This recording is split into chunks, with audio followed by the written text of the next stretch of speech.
식사 맛있게 잘 하셨습니까? 우리 좌우에 계신 분께 서로 사랑합니다 하고 한번 인사해 보실까요? 사랑합니다.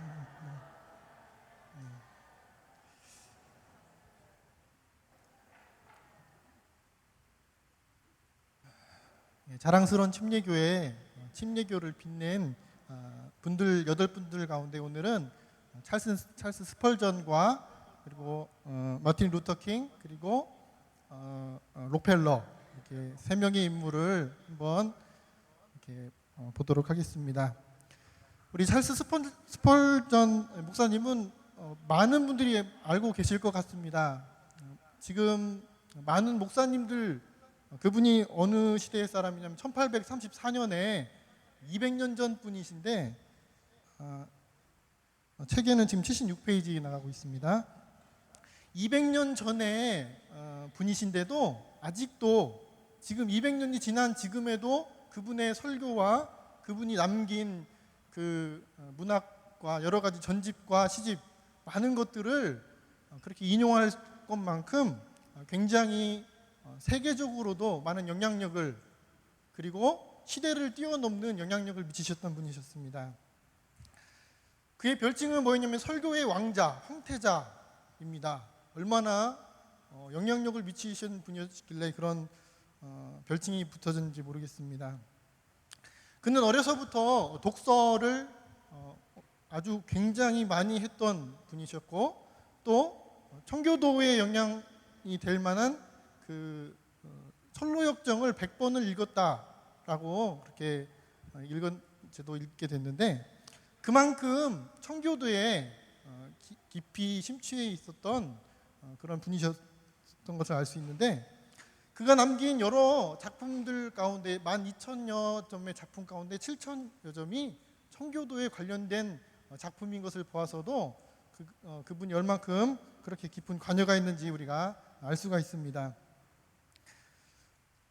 찰스 스펄전 목사님이 첫 번째 설교는 17살 때 워터비치 교회에서 17살 때 첫 번째 설교를 시작해서 그곳에서 워터비치 교회에서 첫 부임을 해서 담임 목회를 하게 됐습니다. 그가 그의 설교를 통해서 그의 목회를 통해서 많은 영혼들이 세워지는 것을 통해서 뉴 파크 스트리트 교회에서 이 목사님을 청빙했는데 바로 이곳에서 38년 동안 이 교회에서 목회를 하시다가 58세 나이로 참 젊으신 나이로 이렇게 하나님 품으로 돌아가신 분이십니다. 이 스펄전 목사님은 어느 날 펑펑 울었답니다. 그래서 그 안에 수잔나가 목사님 왜 우십니까? 했더니 십자가를 봐도 감동이 되지 않아서 너무 슬퍼서 울었답니다. 여러분 좀 십자가를 보시고 감동이 있으십니까? 항상 감동이 있었다는 겁니다. 항상 감동이 있었는데 그날 십자가에 감동이 없어서 슬퍼서 울었다.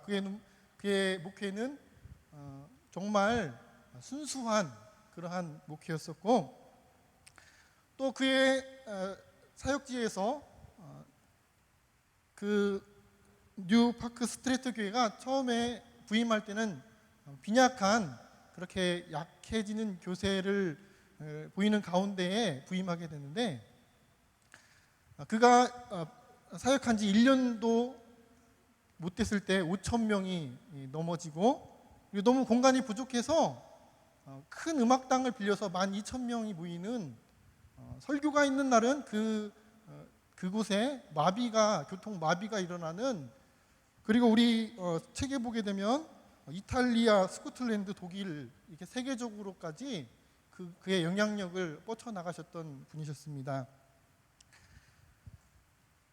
그의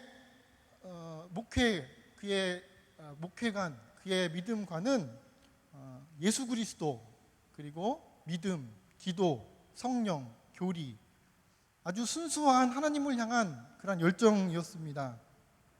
어떤 분의 고백을 보면은 이 스펄전의 설교를 들을 때는 스펄전의 설교를 들은 게 아니라 예수님을 본 것 같다라고 그렇게 예수 그리스도에 대한 순수한 마음을 가지고 그렇게 복음을 전하시다가 30대 중반에 병을 앓게 됐습니다. 그 아내 수산나도 30대 중반에 병을 앓게 됐는데 자신의 그 고백이 그 병 때문에 더 하나님 앞에 가까이 나갈 수 있는 그런 계기가 됐었다라고 그렇게 고백을 했습니다.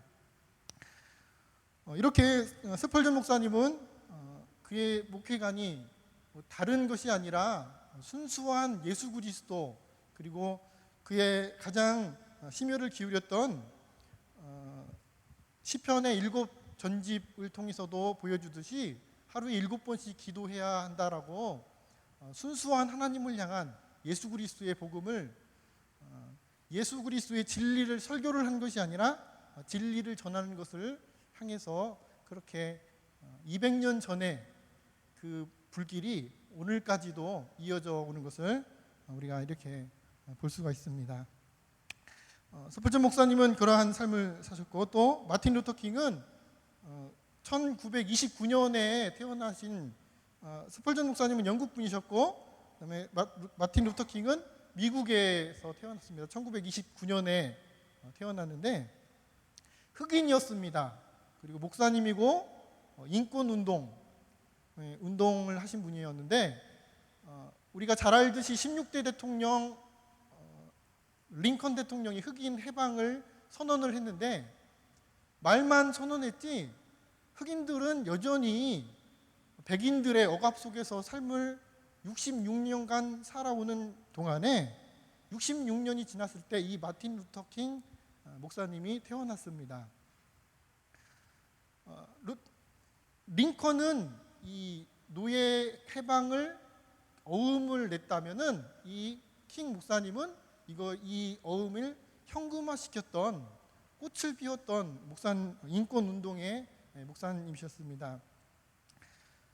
그가 오늘 교재 77페이지 보면은 64년 노벨상 그리고 대통령상 그리고 그를 기념하는 공휴일 여러 가지 많은 상을 받게 됐는데 그가 특별히 인권 지도자로서 부각될 수 있었던 계기가 무엇이었냐면 한 흑인 여성이 버스에서 로저 파크스라는 이 흑인 여성이 버스에서 자리에 앉아 가는 동안에 백인이 자리를 양보하지 않는다고 이 흑인 여성을 체포했습니다.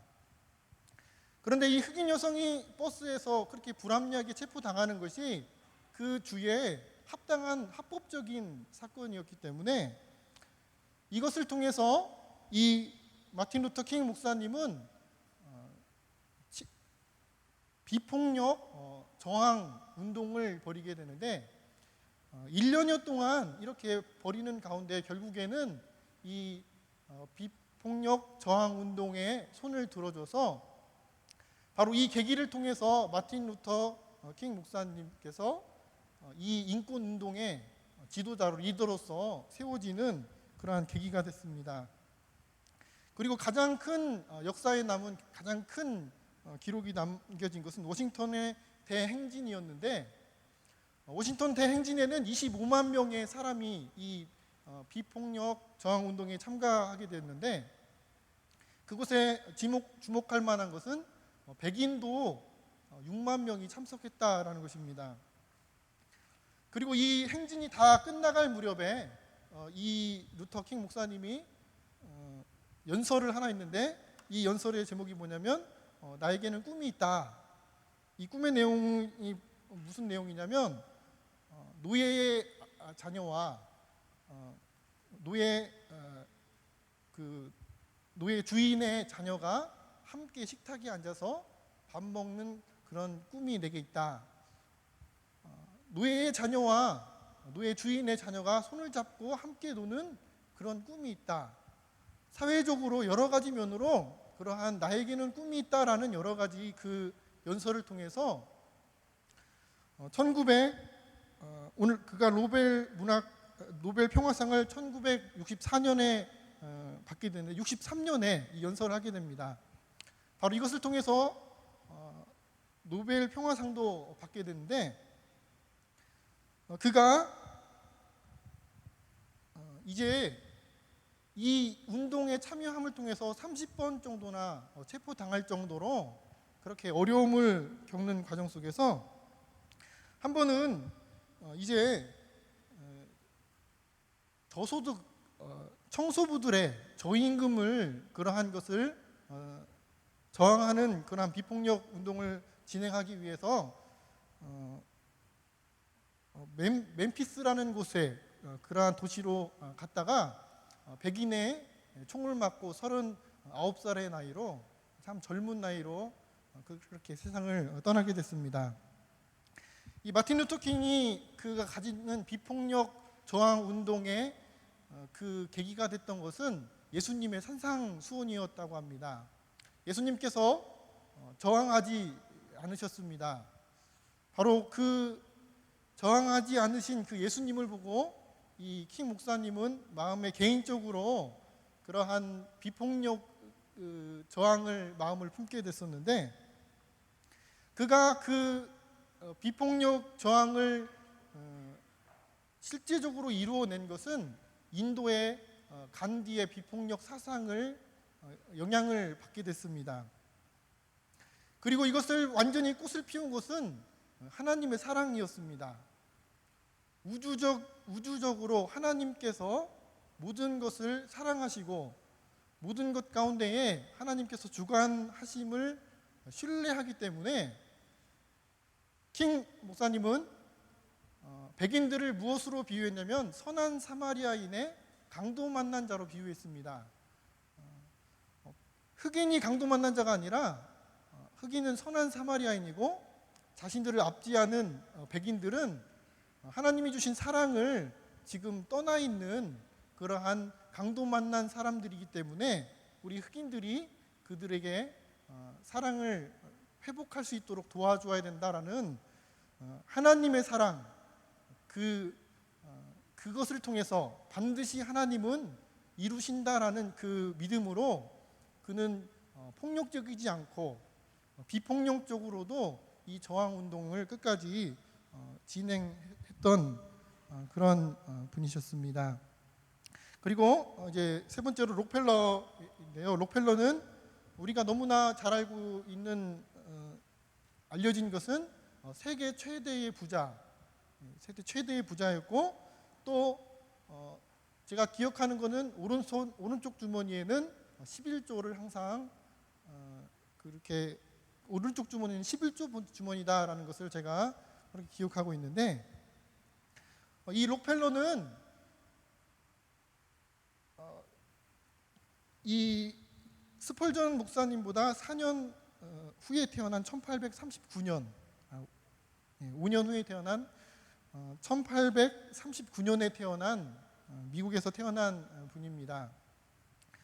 여느 가정과 다를 바 없는 그러한 가난한 가정에서 태어났는데, 그 어머니는 청교도의 영향을 받은, 그래서 청교도에 관련돼서 이 록펠러에게 많은 것을 이렇게 전해주었던 그러한 부모님에게서 자라게 됐습니다.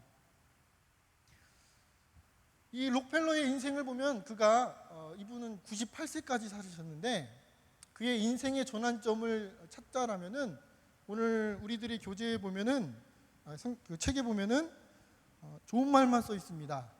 좋은 말만 써 있는데, 그의 인생은 정점을 55세로 찍어야 될 것 같습니다. 그는 가난한 부모님에게 태어났고, 그리고 고등학교를 졸업한 후에 직장에 들어가서 돈을 벌기 시작했는데, 초창기 자본주의가 일어설 때에 그 시대의 흐름을 잘 타서 33세 됐을 때 백만장자가 됐고, 43세 때 미국에서 최고의 부자가 됐고, 그리고 53세 때 억만장자가 됐습니다. 부러우신가요? 그가 그렇게 미국의 95%의 석유를 독점할 만큼 어마어마한 그러한 부를 거머쥐게 되는데, 그의 이 불을 축적하는 과정을 보게 되면은 물불 가리지 않고 이 불을 축적하기 위해서 굉장히 애를 썼습니다. 그 과정 속에서 많은 좋지 못한 일들도 있었는데 그 나이가 55세 됐을 때 불치병에 걸리게 되는데 그 불치병 알로피셔병이라는 머리카락과 눈썹과 몸이 마르는 병에 걸렸는데 의사 선생님이 당신은 1년밖에 살지 못한다라는 사형 선고를 내렸습니다. 세계 최고의 부자가 그날 얼마나 허무했을까요? 우리 말 안 해도 너무나 잘 알 것 같습니다. 그가 55세가 됐을 때, 세계 최고 부자가 됐을 때 죽음 앞에 자신이 물불 가리지 않고 모았던 모든 재물의 허무함을 느끼고 부모님으로부터 받았던 그 청교도의 그러한 사상과 마음을 가지고 있는 상태에서 마지막 진료를 받기 위해 병원에 갔을 때 이런 구절을 보았다고 합니다.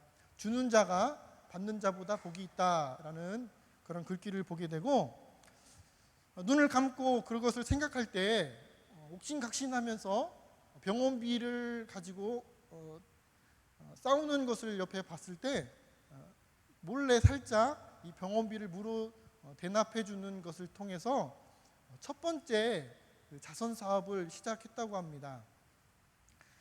그의 마지막 여러 말들을 통해서 보면은 자신은 5세까지의 인생은 쫓기는 인생이었고 그리고 그 후로 98세까지 인생은 행복한 인생이었다라고 그렇게 고백을 했습니다. 그는 12개의 의과 대학, 그 세계에서 가장 노벨상을 많이 탔던 시카고 대학도 그가 기부한 그러한 세웠던 12개 의과 대학 중에 하나였고요. 12개의 단과 대학도 그리고 490여 개의 교회를 세웠습니다. 그리고 유엔 본부의 땅도 헌납했고 그가 기부한 그 규모는 가히 우리가 상상할 수 없는 천문학적인 숫자를 어마어마한 숫자를 기부하면서 지금 100여 년이 지난 지금 이 시점에도 세계에서 4대 안에 들 만큼 그렇게 내놓았던 그러한 분이셨습니다. 그의 어머니가 이 록펠러에게 어떠한 것을 심겨줬냐면 바로 섬김과 그리고 예배, 기도, 11조, 그리고 선행, 말씀, 회개 이러한 것들을 이 록펠러에게 심어줬고 그것이 어떠한 계기가 됐을 때 그것이 꽃을 피워서 나눔의 그러한 모습을 보여줬습니다. 오늘 이렇게 우리 침례 교단 가운데 세계에서 빛낸 마틴 스펄전과 마틴 루터 킹 그리고 록펠러 이렇게 세 분을 보았는데요. 이분들은 우리보다 조금 일찍 태어나서 하나님 앞에 순수한 마음을 내려놓고 섬김과 그리고 하나님의 사랑을 보면서 이렇게 쓰임 받았습니다. 오늘 우리들도 이분들을 한번 더 그분들이 먼저 우리 신앙을 살았던 그 모습을 보면서 또 배울 것, 본받을 것을 바라보고 나갔으면 좋겠습니다. 지금 우리가 각 모임별로 모이신 후에 우리 12시 50분까지 다시 이곳에 2시 50분까지 이곳에 다시 모여주시면 되겠습니다. 네.